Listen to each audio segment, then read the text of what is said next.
Ya teman-teman, saya akan jelaskan tentang BPJS PBI. Nah, memang penetapannya tuh dari Kemensos. Jadi saya netapkan saat itu bulan Januari, saya baru berapa hari jadi menteri, dan kami belum menyentuh saat itu DTKS. Jadi untuk perbaikan DTKS kami belum menyentuh. Makanya kalau enggak salah itu Permensos nomor 1. Jadi itu pertama kali terbit karena ini untuk pelayanan kesehatan. Enggak bisa ditunda karena itu kemudian kita keluarkan. Nah teman-teman juga lihat selama proses itu kami terus melakukan perbaikan DTKS. Nah kemarin kita harus perbaiki data BPJS PBI, saya juga diingatkan oleh KPK untuk perbaikannya dengan BPKP, untuk perbaikannya, dan kemudian kami melakukan perbaikan. Yang pertama, jadi yang bulan Januari itu periode Januari ya Permensos nomor 1 itu penetapannya saat itu 96.788.880 ya, penetapan Permensos nomor 1 2021, jadi bulan Januari. Kuota nasional itu 96.800.000, jadi kuota nasional itu 96.800.000. Nah kemudian setelah kita lakukan evaluasi terhadap data tadi, berangkatnya dari Permensos nomor 1 2021 yang 96.788.880 itu kita cek meninggal itu 434.835. Kemudian ganda, ada yang ganda 2.584.495. Kemudian mutasi, jadi mutasi itu pindah kelas. Dulunya dia menerima bantuan full, kemudian dia bisa karena perbaikan ekonomi dia berpindah ke kelas 3, kelas 2. Mungkin juga ada yang kelas 1. Sehingga kurang lebih yang mutasi itu yang berpindah itu 833.624. Kemudian ada yang non DTKS. Non DTKS tidak padan dengan data Dukcapil. Jadi bukan DTKS, kemudian tidak padan Dukcapil. Itu ada kurang lebih 5.882.243. Nah ini diusulkan untuk dihapus. Sesuai Permensos yang baru kita hapus. Nah yang tadi yang tidak padan Dukcapil itu kita kembalikan ke daerah. Nanti kalau dia padan Dukcapil dia bisa mengusulkan, kita kembalikan ke daerah. Jadi daerah harus melakukan perbaikan karena sesuai dengan Undang-Undang nomor 13 tahun 2011 bahwa data fakir miskin itu dari daerah. Oke. Kemudian non DTKS, jadi non DTKS padan dengan Dukcapil itu 11.677.817. Ini daerah harus memastikan. Terus kemudian ada di daerah yang memang ada kita buat perkecualian itu di Papua Barat. Ada 2 daerah karena dia yang perekamannya masih rendah. Jadi kalau perekamannya masih rendah kan kita khawatir itu ada kurang lebih 955.521. Papua dan Papua Barat. Totalnya itu 12.633.338 itu kita kembalikan ke daerah karena dia non DTKS tapi udah padan, cuman kita dicek kemiskinannya, status kemiskinannya, nanti dia bisa ngusulkan lagi kembali seperti DTKS. Kita akan evaluasi tiap bulan data ini karena nanti khawatirnya udah meninggal dan sebagainya. Nah, dari situ kan tadi ada kuota nasional yang 96.800.000, kemudian penetapan yang September itu dari DTKS 74.420.345, yang non DTKS yang harus diverifikasi daerah itu 12.633.338, itu harus diverifikasi daerah. Nah, masih ada sisa kuota 9.346.317. Nah, ini nanti bisa diusulkan oleh daerah untuk perbaikannya. Migrasi dari PBI banyak yang kemarin pada waktu COVID daerah itu mengusulkan karena dia nggak mampu bayar. Jadi dari daerah dulu dapat PBI dia, tapi diusulkan kepada pemerintah pusat karena dia nggak mampu.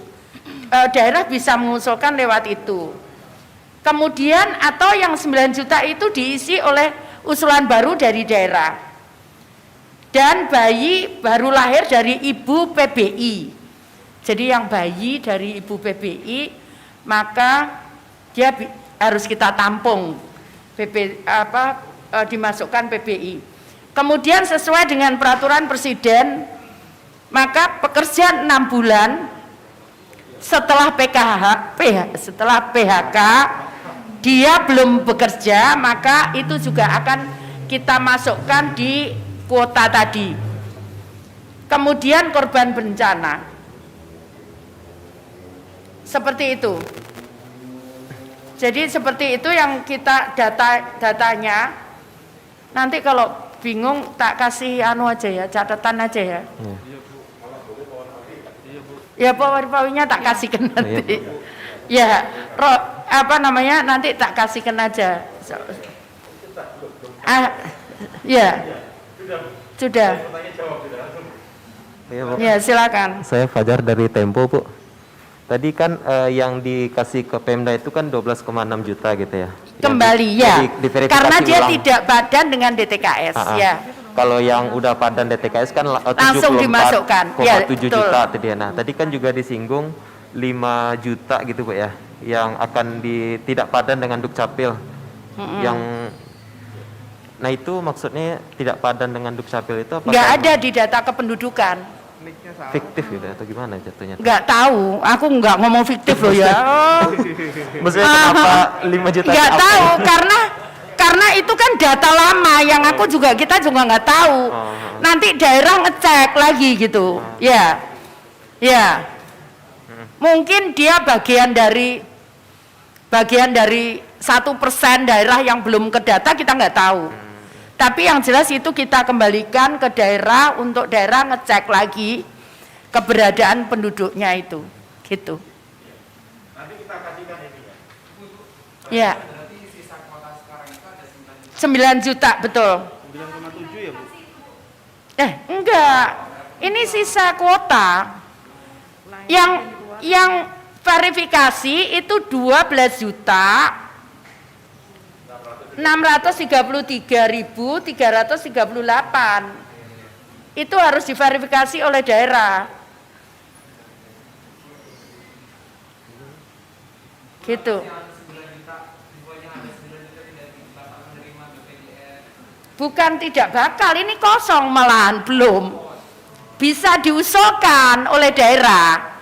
Jadi daerah bisa mengusulkan, kan tadi saya sudah sampaikan, daerah itu banyak mengusulkan karena dia nggak punya uang untuk bayari.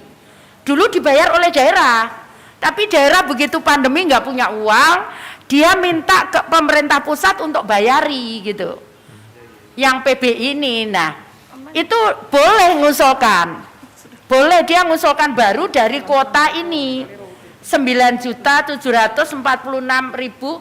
Ada daerah yang sudah ngusulkan, tapi nanti harus padan dengan DTKS, harus padan dengan kependudukan, itu nanti kita masukkan.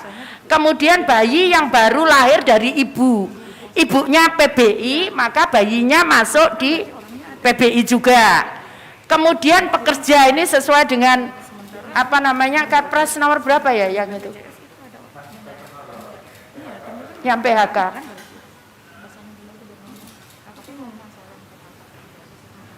Ya, sebentar. Pekerja 6 bulan setelah PHK dia belum bekerja, maka dia bisa masuk di BPJS PBI, begitu. Kemudian yang berikutnya korban bencana, itu bisa pakai kuota 9 juta tadi, 746.000 itu. Sekian. Kita juga akan cek, contohnya waktu DTKS itu ada 18 juta yang kita kembalikan ke daerah. Tapi ternyata daerah tidak bisa sepenuhnya memperbaiki itu, data itu. Sehingga kalau nggak salah hanya tertampung 12 ya, sekitar 12 juta. Jadi sisanya itu yang kemudian kita masukkan ke usulan-usulan baru dari daerah. Oke. Ya. Kalau anggarannya berapa tuh Bu yang dari 2001? Waduh, aku kalau anggaran enggak tahu ya, itu di Kemenkes ya. Aku enggak tahu apa namanya. Iya. Bu, aku boleh tanya? Iya. Ya, aku soalnya Kompas. Semalam aku dapat dari Pak Timbul BPJS Watch ya. Maka saya tanya ke Pak Hasim tadi malam. Kalau kalimatnya mengatakan ada 9 juta orang miskin dikeluarkan, tapi bahasa Ibu tadi kan beda kan? Bukan. Jadi saya ingin Ibu klarifikasi supaya ini menjadi terang, clear, dan supaya tidak menjadi... Ya enggak perlu diklarifikasi, wong jelas kok datanya. Kemudian tadi Bu, kalau ini ada permintaan Bu, tolong katanya dicabut itu, menurut Ibu gimana sih? Itu apa? saya. Permintaan apa? Dari BPJS Watch minta Kepmensos ini dianggapkan katanya bertentangan dengan aturan pemerintah yang mematuhi setiap orang berhak mendapat jaminan sosial. Nah, kira-kira kalau ada usulan Bu, ini direvisi atau... Ya kalau meninggal tak masukkan itu ya salah aku malah. Ya, oke. Jadi ini tadi kan meninggal, yang keluar itu meninggal. Terus ganda lah, kalau ganda tak masukkan itu ya aku salah, ngapain? Aku yang kepegang nanti. Ya, terus habis itu ada yang mutasi. Nah, dia sudah bisa bayar sendiri, terus tetap dimasukkan itu kan ya salah. Dan data kita loh nggak genap. Kalau aku ngawur kan 9 juta, 3 juta, itu kan enggak. Angkaku ini kan angka ini gitu loh, karena memang kita scanning gitu. Begitu ya. Jadi pertanyaan, bagaimana memastikan daerah ini betul-betul melakukan apa ya Bu, mengajukan kembali tadi supaya ya, makanya nanti kita akan buat edaran ke daerah untuk dia mengusulkan yang baru. Meskipun kami sebetulnya sudah punya apa namanya ruang daerah itu mengusulkan baru. Kemarin sempat kita tutup karena bukan apa-apa, karena kita perbaiki. Sistemnya kita perbaiki, tapi sekarang udah kita buka lagi, mereka bisa mengusulkan. Ya. Mekanismenya. Ya ini 9 juta ini, yang kan nggak bisa aku ngomong kan daerah lah yang ngerti tentang kondisi itu, karena ini nama, bukan orang miskin sekian persen, bukan beda. Orang miskin misalkan 6%, lah kalau 6,25%, 0,2-nya 5-nya tuh gimana? Ya kan? Jadi seperti itu. Perpres nomor 64 tahun 2020. Jadi pekerja yang 6 bulan setelah PHK tidak dapat pekerjaannya, maka dia bisa masuk di BPJS PBI. Ya. Mas. Oh, iya. Izin Bu, kalau boleh tahu berapa sih Bu jumlah daerah selama ini kan PBI dibayar oleh pemerintah, kemudian ada yang daerah yang membayarkan juga seperti tadi Ibu bilang. Kalau boleh tahu berapa sih Bu daerah yang membayarkan Ada PBI sih ini? datanya, cuman aku cari dulu ya, aku enggak siap data ini, nanti biar ada. Kita hanya dia ngusulkan pindah. Yang kita punya daerah ngusulkan pindah dari PBI daerah ke PBI pusat, yang kita punya itu. Ya, tidak, maksudnya tidak, yang dikatakan itu kami nggak punya. Ya, daerah-daerah mana saja yang menyiapkan itu kan, maksudnya itu kami nggak punya. Tapi kalau daerah yang mengusulkan, dia nggak mampu bayar, dia mengusulkan dari daerah mutasi ke pusat, kami punya. Ada kami punya. Nanti saya siapkan. Oke.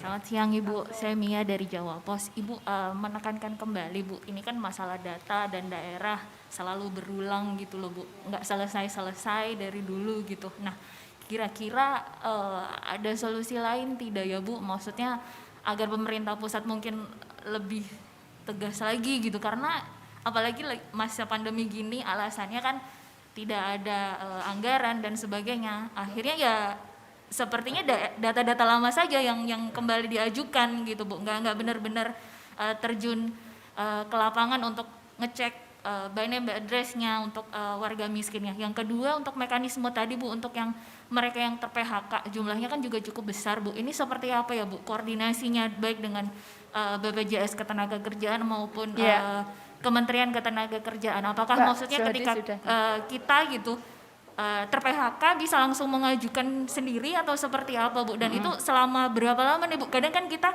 lupa nih ya Bu, maksudnya udah dapat kerjaan, lupa yang untuk BPJS-nya masih masuk PBI gitu. Terima kasih. Iya, kita sudah pernah lakukan dengan BPJS Ketenagakerjaan, Pak Soedi mungkin bisa jelaskan. Sini Pak. Ya, dari Kemenko PMK itu sudah akan menyatukan data dari BPJS Kesehatan dan BPJS Ketenagakerjaan. Jadi sumber data itu bisa dari BPJS Ketenagakerjaan. Kira-kira itu. Kira-kira. Sebetulnya saya mendebat kalau daerah tidak seperti itu. Nanti marah dia. Sekarang DTKS itu bagus sekarang. Bagus, mereka benar-benar turun gitu. Dan mereka memperbaiki hari ini sudah hampir 20 juta.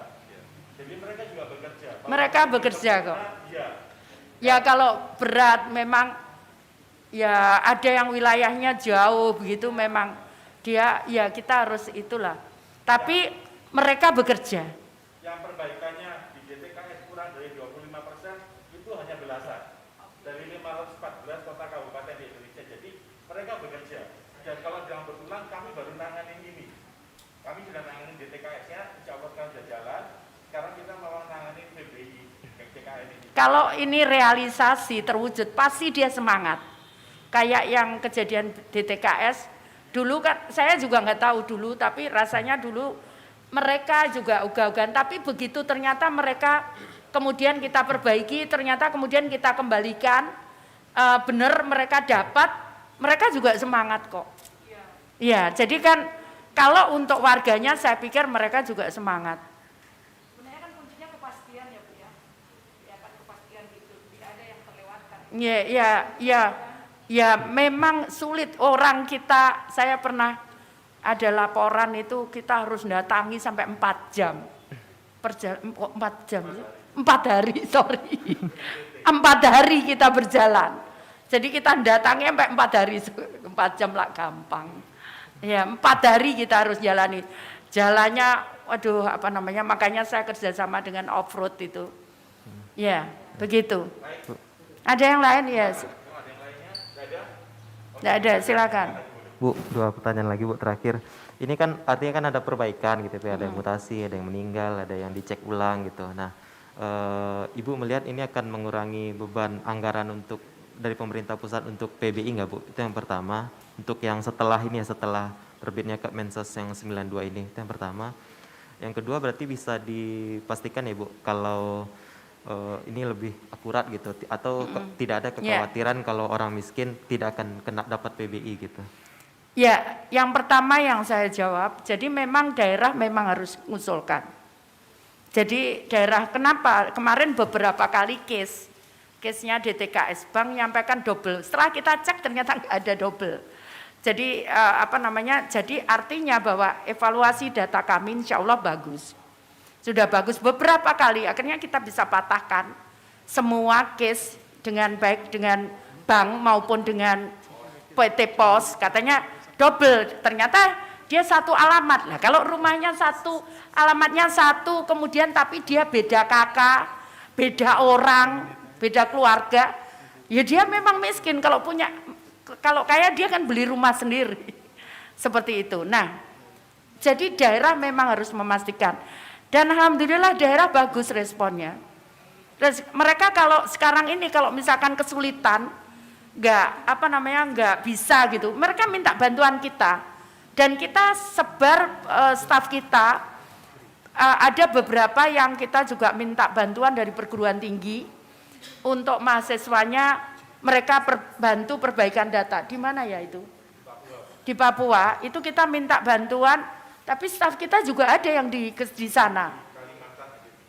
Di Kalimantan juga ada. Jadi banyak daerah yang mereka bagaimana cara memperbaikinya supaya betul. Karena sekarang kan kita harus padan dengan kependudukan. Sekarang bukan hanya NIK kita padankan. Jadi sekarang kita juga ngomong keluarga.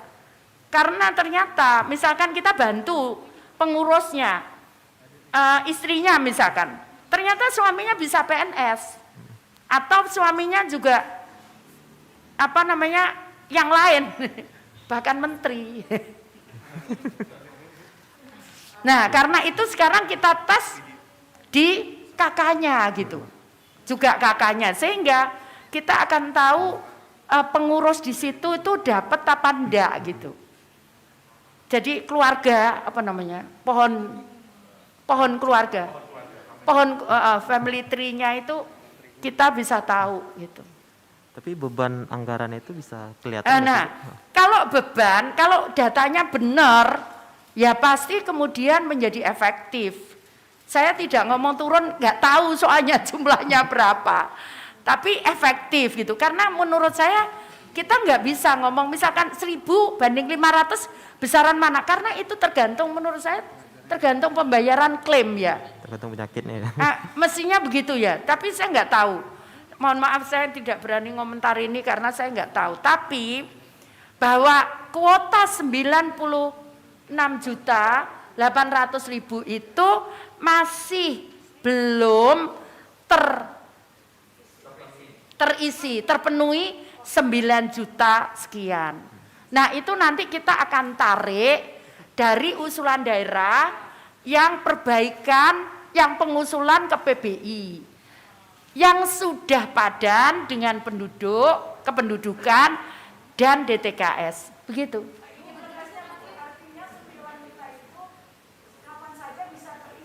Iya, kapan saja. Karena kita harus tiap bulan sekarang. Dengan data udah bersih ini kita harus tiap bulan. Karena nanti kalau ada laporan meninggal kan kita harus review gitu. Iya.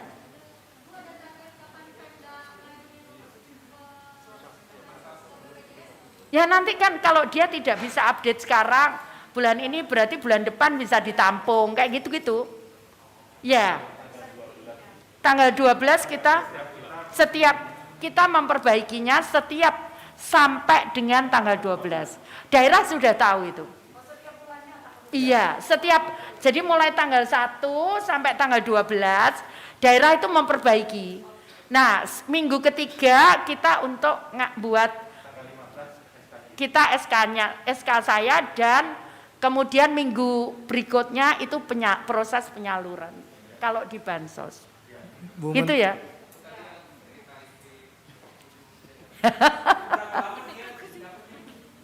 Enggak, belum. Iya, Tapi belum terima. Belum, dia nggak mau. Pokoknya ketahuan lah.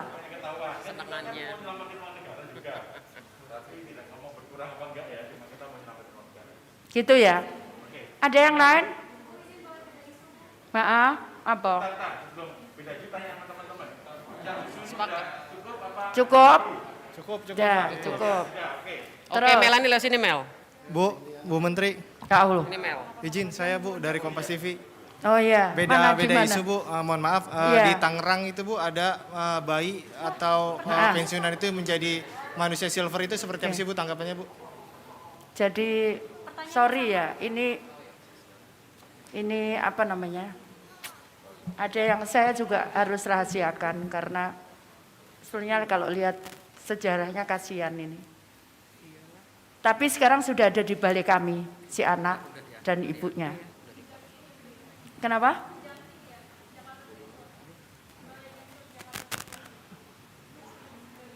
Iya, ya pokoknya di balik kami. Nah nanti kita akan lakukan pemberdayaan untuk ibunya, supaya ibunya tidak harus meninggalkan anaknya, satu, namun dia bisa berusaha. Ya, dia bisa berusaha. Kami kan punya sentra-sentra banyak. Dia bisa usaha di situ tanpa harus meninggalkan babynya yang selama ini dititip-titipkan.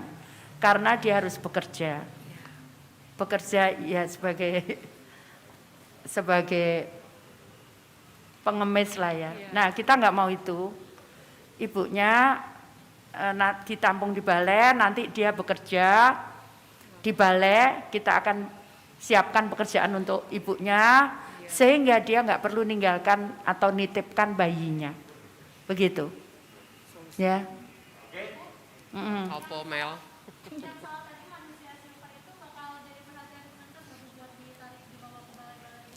Loh sudah, tadi aku udah cerita. Jadi ya nanti ini sekarang kita lagi kumpulkan semua. Jadi tim kita itu juga kemarin di bawah jembatan itu ada lagi, itu kita ambil di balai lagi, kita bawa ke balai lagi, kita nyelesaikan satu-satu. Ada yang tidak mau, terus kalau tidak mau mereka tempat tinggalnya di mana, kita nyelesaikan satu-satu. Jadi kita ambil malam juga tim saya turun untuk manusia gerobak itu. Jadi manusia gerobak itu juga, itu ada kalau nggak salah sudah kerja di sini tuh, ada manusia, tapi masih anak-anak, masih belum keluarga. Dia udah kerja di sini kalau nggak salah, kalau nggak di balai ya. 2 anak, dulunya juga manusia silver dia. Terus kita tawari bagaimana kalau kamu bekerja begini-begini, mau dia. Akhirnya kita pekerjakan. Ya. Ya, apalagi? Ya. Ada lagi Mbak? Oh, silakan Mbak. Nama saya Alicia, saya dari iNews Bu. Ya kan diketahui BPNT itu sebesar Rp200.000, cuman saya dapat kabar bahwa ada masyarakat di Bogor yang mendapatkan sembakonya itu tidak sesuai dengan harganya. Jadi ada yang mendapatkan cuma 5 item, ada yang 9 item. Nah kira-kira langkah ke depannya untuk menyiasati hal tersebut bagaimana? Terima kasih Bu. Terima kasih. Ya, dan itu bukan hanya di Bogor, banyak sekali case seperti itu. Nah karena itu ke depan nanti insya Allah bulan ini Oktober ya. Oktober itu kita akan uji coba.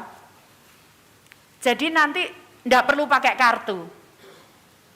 Jadi tidak perlu pakai kartu, dia bisa gunakan handphonenya kalau dia punya, meskipun handphonenya jadul, meskipun ya handphone smartphone juga dan bisa KTP. Jadi KTP dan bisa biometrik. Jadi bawa aja. Saya mau belanja. Dari sini terus difoto. Dia kan kita sudah punya datanya biometriknya. Dia bisa. Nah, bisa untuk belanja sudah. Dan itu di mana saja. Semua akan menjadi e-warung. Tapi nanti tidak bisa keluar untuk beli rokok dan tidak bisa keluar untuk beli minuman keras. Dan nanti itu ada standar harganya. Kalau melebihi misalkan beras lebih dari HET, harga eceran tertinggi, maka itu nggak akan keluar. Nah ini nanti Oktober insya Allah kita akan uji coba di beberapa 7 provinsi, terus kabupatennya ya 7 provinsi kita akan coba. Jadi nanti kalau misalkan saya punya usaha warung, saya mau ngikut program ini, dia tinggal download Kris, kami disiapkan softwarenya oleh BI Bank Indonesia, tinggal download, maka kemudian dia bisa melayani siapa yang datang ke situ, termasuk nanti untuk PKH. Jadi dia bisa belanjakan. Jadi saya datang, saya nggak bawa KTP, saya nggak punya handphone, dia bisa datang, difoto, kemudian keluar namanya, kemudian dia tinggal belanja, klik gitu, sehingga kita punya report, mereka belanja apa saja dan harganya berapa. Tapi nanti kalau melebihi dari harga HET, maka harga eceran tertinggi, maka tidak akan bisa keluar. Itu kita, penyelesaiannya, alternatif penyelesaiannya seperti itu. Iya. Gitu? Cukup. Terima kasih ya. Ya, kasih. Makasih ya. Ini live kan? Iya. Iya.